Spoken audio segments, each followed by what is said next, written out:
Midway is an amazing story. And it has never been told right. I'll meet you at the Japanese fleet. There's some pivotal points in World War II that shaped what the outcome was for America. One of them is the Battle of Midway. I'm glad at least some of the boys still want to fight. Everybody was very conscientious about trying to make it real, and I think they got it right. If we don't knock out that airfield, they'll go after Enterprise. We're talking about a conflict that lots of good men lost their lives on both sides. So it's important that we are as historically accurate as we can be. So how wonderful for us that being historically accurate is still unbelievable and epic and exciting.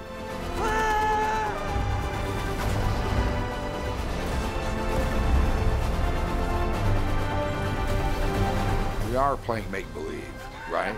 But we're just trying to play make-believe as authentically as we can.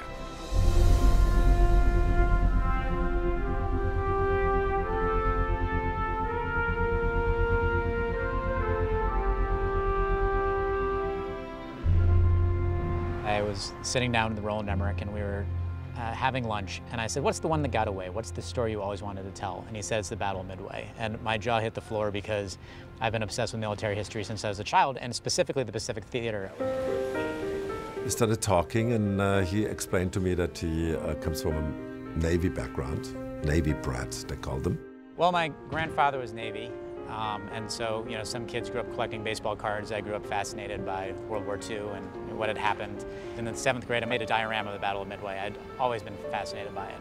And he felt, you know, that like me, that this is a movie has to be made. What surprised me with Wes's script was that when I opened it on page 1, it said everything in this story is true, even if it reads like Hollywood bullshit. Everything that happens on screen in terms of a historical event is factual and is in chronological order. Virtually every character in the film is based on a real person. We asked ourselves, how do you approach a movie like that? And then the more we talked about it, the more we said, like, we don't have to invent anything. Everybody knows that life's real stories are so much more out there than any Hollywood script could ever be. To me, this is the greatest military comeback story in history. What these naval pilots did was so extraordinary and so courageous. If you tell it as authentically as possible and try to capture the human emotion of that, it'll pay respect to their sacrifice. Our first day, first shot, was on a point on the north coast of Oahu where they'd hand-built a bunker and put in a tower and gun emplacements, and you have period vehicles and hundreds of extras. You realize suddenly at that moment the scope and the dedication is going to go in to get it exactly right. We got to film on the naval base in Pearl Harbor. When you're looking at a building and there are bullet holes in the side of it from the attack in 1941, you go, okay, we're going to tell this story as truthful as we can. You could really feel it, you know, you could really feel the weight of what it must have been like. One of our most important characters in the film is the USS Enterprise, the Big E. The first idea was to do it on a real aircraft carrier. We realized that was not possible. So Roland decided that we're going to make this thing on stage. They basically built it almost to scale. It fills the stage H, which is an enormous stage. It's actually, I think, the biggest stage, square foot wide in North America.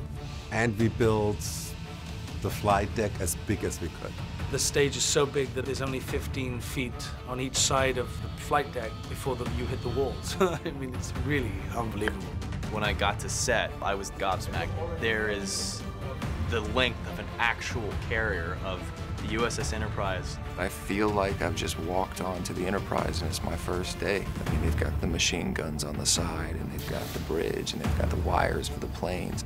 We built the bowels of the ship, the pilot house flag bridge. We've built the pilot ready room, the officers' quarters, the crew quarters, the mess hall.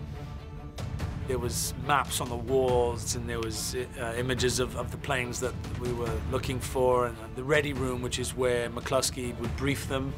That room was my favorite. I felt very at home as McCluskey in those scenes. The little things on the desk, the compass and the knickknacks, things that he had saved, tells a story, you know?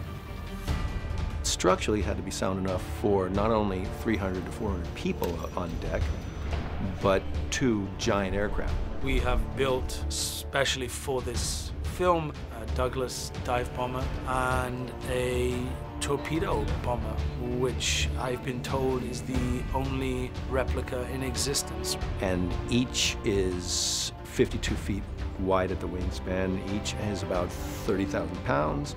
At the very beginning, we wanted to actually use real planes. At the end, we only used a real B-25 bomber, because that was like just too big to build.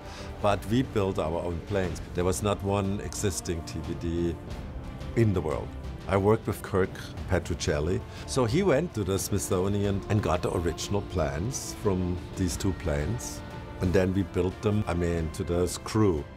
The wings had to be mounted, the wings had to fold, the engine had to turn on, the exhaust had to work. It's extraordinarily detailed. The level of detail that they've done with the plane itself, it all seems like it could work. To be honorable to the guys who went up and down and, and died serving their country, we got the details right. The USS Enterprise hasn't existed since she was scrapped in the 50s, and yet we're shooting towards wide open ocean, and when you see the movie, you'll absolutely believe that it's there. There's a rumor that you told the Prime Minister that Japan can't win a war with the United States. I said we couldn't win a long war. We have several Japanese actors telling the story from the Japanese point of view. Japan is at the crossroads. We are emboldened by our invasion of China and eager to become a world power. I know Roland and the creators have worked tirelessly to show a truthful telling of both sides. We get 80% of our oil from your country. If that supply is threatened, it will force us into drastic measures. I think when you today make a war movie and you show one side really as the bad guys and the other side as the good guys, I think that then you don't do war justice. Because I think you have to understand what was the Japanese side. Don't push us into a corner. You must give those of us who are more reasonable a chance to carry the day. It enlightens people, it shows they're also human, they're also brave, so you can emphasize with both sides. 部屋から出てきてください。俺たちは陛下のお命を危険にさらした。敵機はほんのわずかでした。It was always meant to be a story that doesn't favor America in the light of history. では、仕事に取り掛かろう。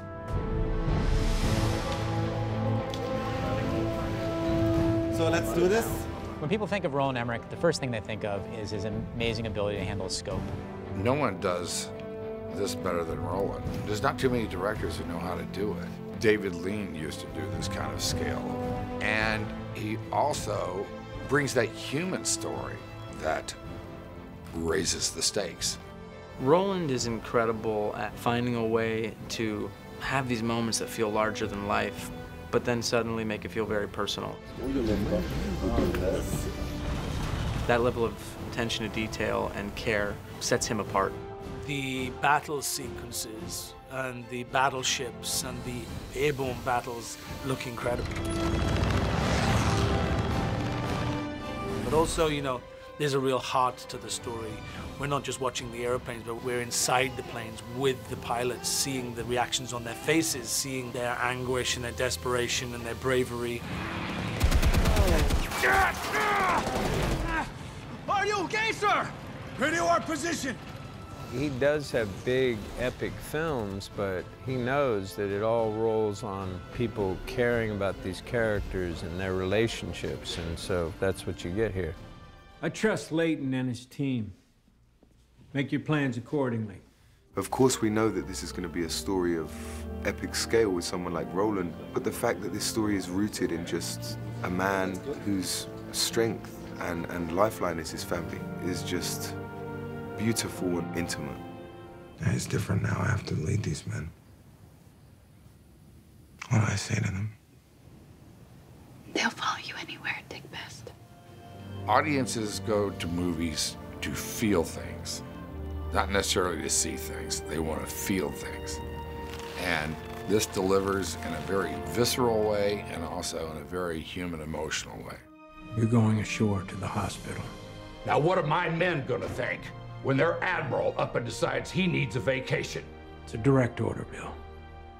To make a movie like Midway, you have to kind of make it a big movie. But on the other hand, when you want to balance out story against visual effects, what you really have to do is like you have to first look at your characters, you have to look at your actors, and then like kind of only work with them. Don't ever think about anything else than that. And then when you're in the editing room and you can breathe freely, then you like start like kind of looking at the visual effects.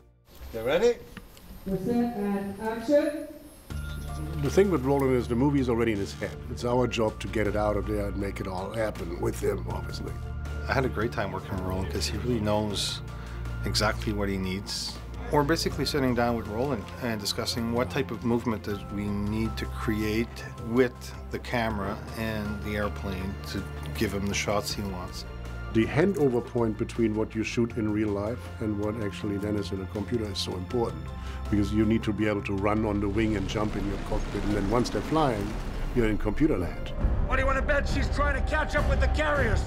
In those situations, you have to really use your imagination, and I think more and more actors who do movies are required to create the world in which they live in. The ship, the wings, the other planes in your formation, explosions. There's so much you have to think about. And left, and right, and left, and right, and left, and right. Okay, and cut. So in a way, it's great. I mean, I've always had a vivid imagination. Being an only child, I had a lot of imaginary friends when I was young, so that's probably benefiting me in a lot as I've become an actor. My hopes are with the storytelling that under Roland's supervision and his guidance and his dream, an incredibly technological process could tell a story that's seamless.